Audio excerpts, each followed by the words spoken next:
All right, folks, great to have you back with us. We're heading straight into one of the most crucial weekends of the season. The Scottish Cup semi-final is right around the corner. But before we dive headfirst into that, there's been some pretty relevant developments over the past 24 hours involving our league fixtures. And it's definitely worth unpacking everything that's been going on. Now, even though there's a bit of a break before our next league match, we already know who we'll be facing. And here's the interesting bit. We've got a genuine shot at securing a fourth consecutive win against them. That kind of run builds confidence, but we all know football doesn't hand out results based on history. So while the past gives us reason to believe it's the performance on the day that'll matter, the truth is there's quite a lot to get through today. It hasn't been the busiest news day by any stretch, but with the split fixtures now confirmed and a few transfer whispers starting to bubble up, there's still plenty for us to chew over. Let's start with the post-split schedule. That got locked in last night, and it's fair to say the implications are huge, especially with our sights set on lifting another league title. We're not just talking about wrapping up the season. Strong, we're on the brink of something historic. After the Cup semi-final, all focus shifts back to the league and we'll be heading into that intense final stretch. Every single match becomes a test of nerve and consistency. But here's the exciting bit. This team, our team, has a real shot at making it 4 league titles in a row. That could actually be sealed in the very next game depending on how things unfold. And who are we up against a side that's battling tooth and nail for third place? It's not a walk in the park. There's plenty at stake for them too, which means they won't be rolling over. Already the chatter has started. Some people are worried we might slip up, that we might let the title celebrations get ahead of us. But honestly, that's not the kind of mindset we can afford right now. This squad needs to lock in, finish the job, and take care of business. Can you imagine going into that game with the chance to secure the title? That's a dream scenario. That's what every footballer plays for. Here's the situation. We only need a single point from our final 5 games to be crowned champions. 1 point. Considering the level we've played at all season, it's totally fair to believe we'll get that, and then some. The next match, which has already been set for a Saturday morning kickoff, could be the moment we get to celebrate. Then we've got our first home match of the final phase, and this one's against a side that's already locked in their place near the top. Thing is, we'll have to wait quite a bit to see our boys back at home. It'll be nearly a full month before we're back at our own ground, which is always tough on the fans. That home fixture is scheduled for a Saturday afternoon, and let's be honest, it's going to be emotional. If all goes well, that could be the day we officially celebrate. The trophy presentation, the fans in full voice, all of it. That match will be against a team that's shown real fight this season, so it's not one to take lightly. But with everything on the line, this squad will want to put on a show. Now, naturally, the usual questions are popping up. Should we let the other team give us a guard of honor if we win the league before we face them? Will their fans accept that? Honestly, I think it's a pointless discussion. I can't believe the drama it's caused. There's absolutely no reason to even entertain it. And to be fair, I'd be shocked if our players were even open to lining up and accepting that kind of gesture from the opposition. That sort of thing can get messy real fast. It's also wild how some folk are genuinely offended about the whole idea. Like, why are we even talking about this for the record? I wouldn't be in favor of doing a guard of honor ourselves if roles were reversed. No chance. Letting another team lift the title at our ground, that doesn't sit right with me. I think most of our supporters feel the same way. This is football. You don't just hand over that moment to someone else. And here's something people aren't really talking about. We could actually end the season with a few league defeats and still be crowned champions. That's how dominant we've been. But let's not even go down that road. That's not what we want. What I want, and what I know the players want, is to power through these last matches with maximum intensity, get the wins, rack up the points, and clinch the title in style. The dream scenario, a perfect run-in. Win every remaining game. Show the rest of the league just how strong we are. I don't care about the noise around us or the hypotheticals. Let's finish this campaign like champions. Let's have a trophy day that no one will ever forget, because if we do this right, we'll be celebrating a 4th consecutive league title. That's not something that happens every season. That's history in the making. Think about it. How many supporters across the country would give anything to see their club dominate like this? To win year after year, to stay at the top despite all the pressure and expectation. And we get to live that. We get to witness this team achieve something truly special. We're lucky, and we should enjoy every second of it. Now, while the title race is front and center, there's also a lot of buzz starting to build around the summer transfer window. Every day it seems like a new name is being linked to the club. Young talent, seasoned pros players from different leagues and backgrounds. Some rumors feel totally out there, while others make you sit up and pay attention. Today's no different. Word on the street is we're keeping tabs on a young prospect from a top-tier league, and apparently there's competition from a few local rivals too. Whether or not that one has legs, we'll get into that in a bit. I'm not too stressed about it, but it's another storyline that'll build as the summer approaches. And let's not forget, this kind of speculation is only going to ramp up. As we move closer to the transfer window, expect a whirlwind of stories. But that's part of the fun, isn't it? That feeling of who's coming in, who's going out. It's all part of what makes football such a year-round obsession. So let's dig a bit deeper into this latest bit of transfer talk. The name that's popped up today is one that's already making waves down south. A young forward still in his teens, but already showing flashes of real quality in the under-18 Premier League. He's been banging on goals, creating chances, and catching the attention of scouts across the country. From what's being said, this lad's bagged 20 goals this season and chipped in with 5 assists too.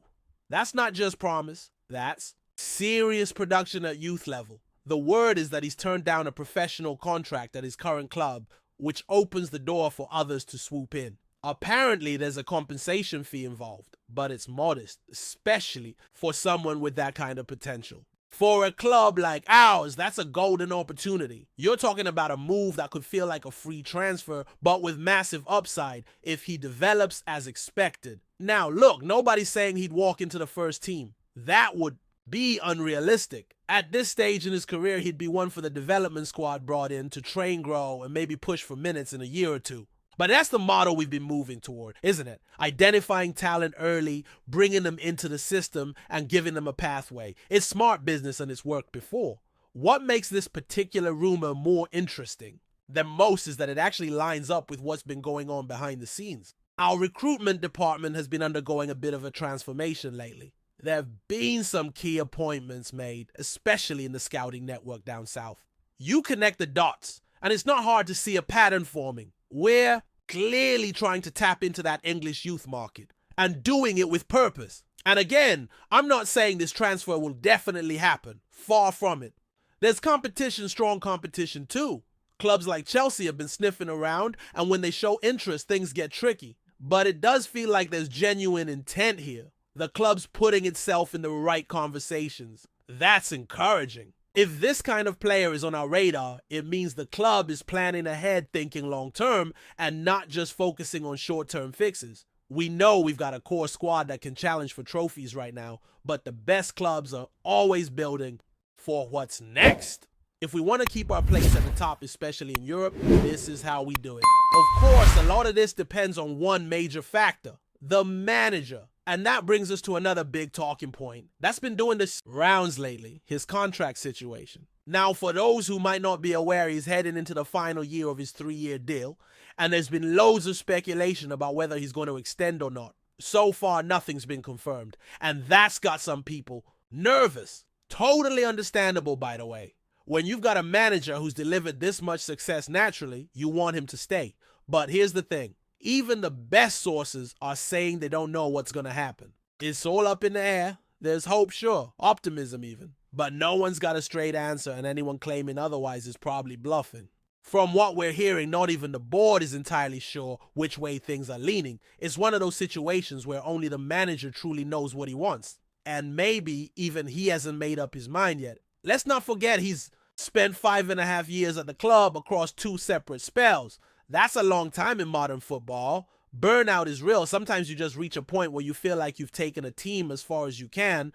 And if that's how he ends up feeling, fair play. Nobody could accuse him of not giving everything. But at the same time, there's still a sense that something special could be just around the corner, especially in Europe. That's where a lot of fans are hoping the story continues. There's a belief that with a few additions and the right preparation, this squad could really make a dent on the continental stage. And if the manager believes that too, if he sees the vision and the backing from the board, then maybe that's what keeps him here. It's a delicate balance. The club wants continuity. The fans want clarity. But you can't rush these things. You gotta let them play out.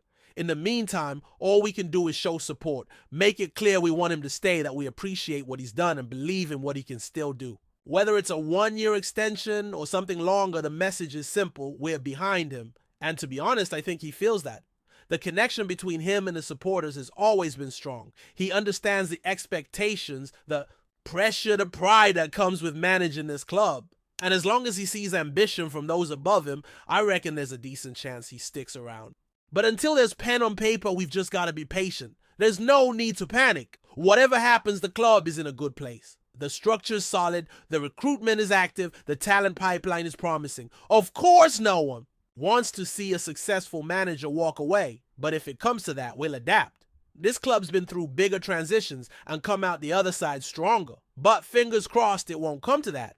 Right now, the focus has to be on the here and now. One game at a time, get through the cup semifinal, secure that league point, or better yet, finish it with a flourish. Let's send a message. Let's show the rest of the league, or maybe even Europe, that we're not done yet, that this is a team still hungry, still growing, still pushing for more. We're living in a golden era. 4 titles on the bounce would be unbelievable. Think about where we were a few years ago, the ups and downs, the challenges. And now, look at us. This isn't luck. This is hard work, smart planning, and a group of players and coaches who believe in the project. Let's enjoy it while it lasts, because seasons like this don't come around often. And if the next chapter involves a fresh batch of exciting young talent, a manager who's committed for the long haul, and a club that's serious about making noise in Europe, then the future looks just as bright as the present. We'll be right here for all of it. Before we proceed, subscribe to our channel and enable notifications to receive all exclusive news about Celtic FC. Don't miss any details about your favorite team. It's extremely important for Celtic FC fans. The rumours surrounding Jamie McGrath's potential move to Celtic have taken the Scottish football scene by storm. With the 27-year-old Irish international lighting up the Scottish Premiership with Aberdeen, speculation is swirling about his next big step in his career. Celtic, always on the lookout for fresh talent to bolster their squad, may just be ready to swoop in for a player who has consistently impressed in the Scottish League. Could McGrath be the next major signing for the Hoops? Or is this just another fleeting rumor? Let's dive into the potential transfer and what it could mean for Celtic's ambitions moving forward. McGrath's journey through Scottish football has been anything but ordinary. After stints with St Mirren and Dundee United, he has proven himself as a versatile and dynamic attacking midfielder, capable of influencing matches with both his vision and technical skills. His recent performances with Aberdeen, where he scored a stunning 30-yard free kick against PAOK in European competition, have caught the attention of fans and pundits alike. The fact that he's already shown he can shine under pressure in European tournaments makes him an exciting prospect for Celtic, who are keen on strengthening their squad for continental competition. Celtic's midfield has always been the heart of their success, with dynamic playmakers like Callum McGregor leading the charge. McGrath could bring a new dimension to their midfield, offering creativity, energy, and a goal-scoring threat from deeper positions. His ability to make key passes, link up play, and deliver clutch goals is exactly what manager Ange Postecoglou looks for in his players. McGrath's versatility, able to play as a winger or central attacking midfielder, would provide Celtic with tactical flexibility, ideal for the high-paced, fluid style of football Postecoglou employs at Celtic Park. However, there are obstacles to any potential transfer. Aberdeen, who signed McGrath from Wigan Athletic last summer, will surely be reluctant to let go of a player who has quickly become integral to their squad. Furthermore, the financial terms of such a deal would need to be favourable to both clubs. Celtic may have the financial muscle to secure McGrath's signature, but they would need to negotiate with Aberdeen and convince McGrath that a move to the Hoops is the right career step at this stage. What could this transfer mean for Celtic's broader ambitions? With the club firmly in pursuit of domestic dominance and a strong European campaign, bolstering their midfield options with a player like McGrath could be the difference between stagnation and progress in European competitions. McGrath brings not only skill, but also a fiery determination, an attribute that could galvanize Celtic's squad in the hunt for trophies across multiple fronts. If the rumors prove true, This could be a defining move for Celtic in their quest for glory on both the domestic and international stages. Hello, fan! Don't forget to like and subscribe to the channel, as it means a lot to Celtic FC. Also, share your opinion about the news in the comments below. See you in the next video.